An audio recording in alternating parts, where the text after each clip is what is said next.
ಸುಮಾರು 48,000 ಹಾಡುಗಳನ್ನ ಹಾಡಿ ಗಿನ್ನೆಸ್ ರೆಕಾರ್ಡ್ ಮಾಡಿರುವ ಒಂದು ಸಿಂಗರ್ ಅಂದ್ರೆ ಎಸ್ ಜಾನಕಿ ಅಮ್ಮ ಅವರು. ಸುಮಾರು 20 ಭಾಷೆಯಲ್ಲಿ ಹಾಡಿರುವ ಒಂದು ಸಿಂಗರು. ಕರ್ನಾಟಕ, ತಮಿಳುನಾಡು, ಕೇರಳ, ಆಂಧ್ರ ಸ್ಟೇಟ್ ಗೌರ್ಮೆಂಟ್ ಅವಾರ್ಡ್ಗಳನ್ನ ತಗೊಂಡಿರೋ ವ್ಯಕ್ತಿ. ನ್ಯಾಷನಲ್ ಅವಾರ್ಡ್ನ 4 ಸತಿ ತಗೊಂಡಿದ್ದಾರೆ. ಸೌತ್ ಇಂಡಿಯಾ ಸಿಂಗರ್ ಅಲ್ಲಿ ಹೈಯೆಸ್ಟ್ ಹಾಡುಗಳನ್ನ ಹಿಂದಿಯಲ್ಲಿ ಹಾಡಿರೋರು ಜಾನಕಿ ಅಮ್ಮ ಅವರು. ಅವರು ಸೌತ್ ಇಂಡಿಯಾದಲ್ಲಿ ಇರುವ ಫೇಮಸ್ ಮ್ಯೂಸಿಕ್ ಕಂಪೋಸರ್ ಎಲ್ಲರ ಜೊತೆ ಕೆಲಸ ಮಾಡಿದ್ದಾರೆ. ಅಂತ ಒಂದು ವ್ಯಕ್ತಿಗೆ 2013 the central government the Padma Bhushan ಅವಾರ್ಡ್ನ ಕೊಡ್ತಾರೆ. ಆ ಪದ್ಮಭೂಷಣ್ ಅವಾರ್ಡ್ನ ಅನೌನ್ಸ್ ಮಾಡಿದ ತಕ್ಷಣ ಜಾನಕಿ ಅಮ್ಮ ಅವರು ಆ ಅವಾರ್ಡ್ ನನಗೆ ಬೇಕಾಗಿಲ್ಲ ಅಂದ್ಬಿಟ್ಟು ರಿಜೆಕ್ಟ್ ಮಾಡ್ತಾರೆ.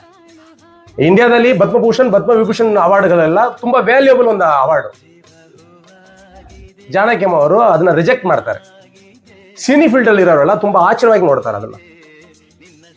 ಆ ವಿಷಯಕ್ಕೆ ಒಂದು ಇಂಟರ್ವ್ಯೂ ಅಲ್ಲಿ ಎಕ್ಸ್ಪ್ಲೇನ್ ಮಾಡ್ತಾರೆ ಜಾನಕಿ ಅಮ್ಮ ಅವರು. ಏನಂತಂದ್ರೆ, ಸುಮಾರು 55 ವರ್ಷದಲ್ಲಿ ಒಳ್ಳೆ ಒಳ್ಳೆ ಹಾಡುಗಳನ್ನ ನಾನು ಸಿಂಗಿಂಗ್ ಮಾಡಿದ್ದೀನಿ.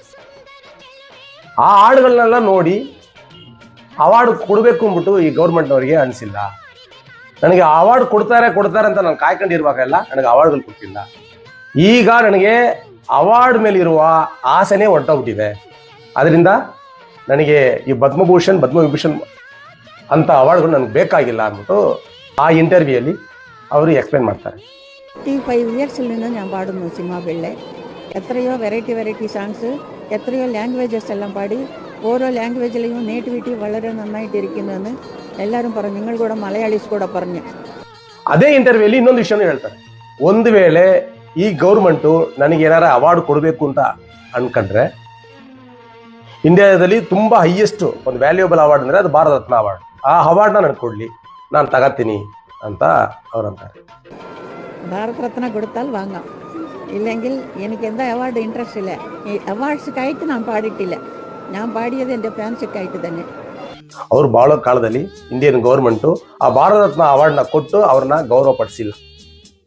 ಅದರಿಂದ ಇಂಥ ಒಂದು ಸಂದರ್ಭದಲ್ಲಿ ದ ಹೈಯೆಸ್ಟ್ ಹಾಡುಗಳನ್ನ ಹಾಡಿ ದ ಗಿನ್ನೆಸ್ ರೆಕಾರ್ಡ್ ಮಾಡಿರುವ ಜಾನಕಿ ಅಮ್ಮ ಅವರಿಗೆ ಸೆಂಟ್ರಲ್ ಗೌರ್ಮೆಂಟ್ನವರು ಇವಾಗಾದ್ರೂ ಅದನ್ನ ಕೊಟ್ಟು ಅವರಿಗೆ ಗೌರವ ಪಡಿಸ್ಬೇಕಂದ್ಬಿಟ್ಟು ಈ ಒಂದು ಸಂದರ್ಭದಲ್ಲಿ ನಾನು ಕೇಳ್ಕೊತಾ ಇದ್ದೀನಿ.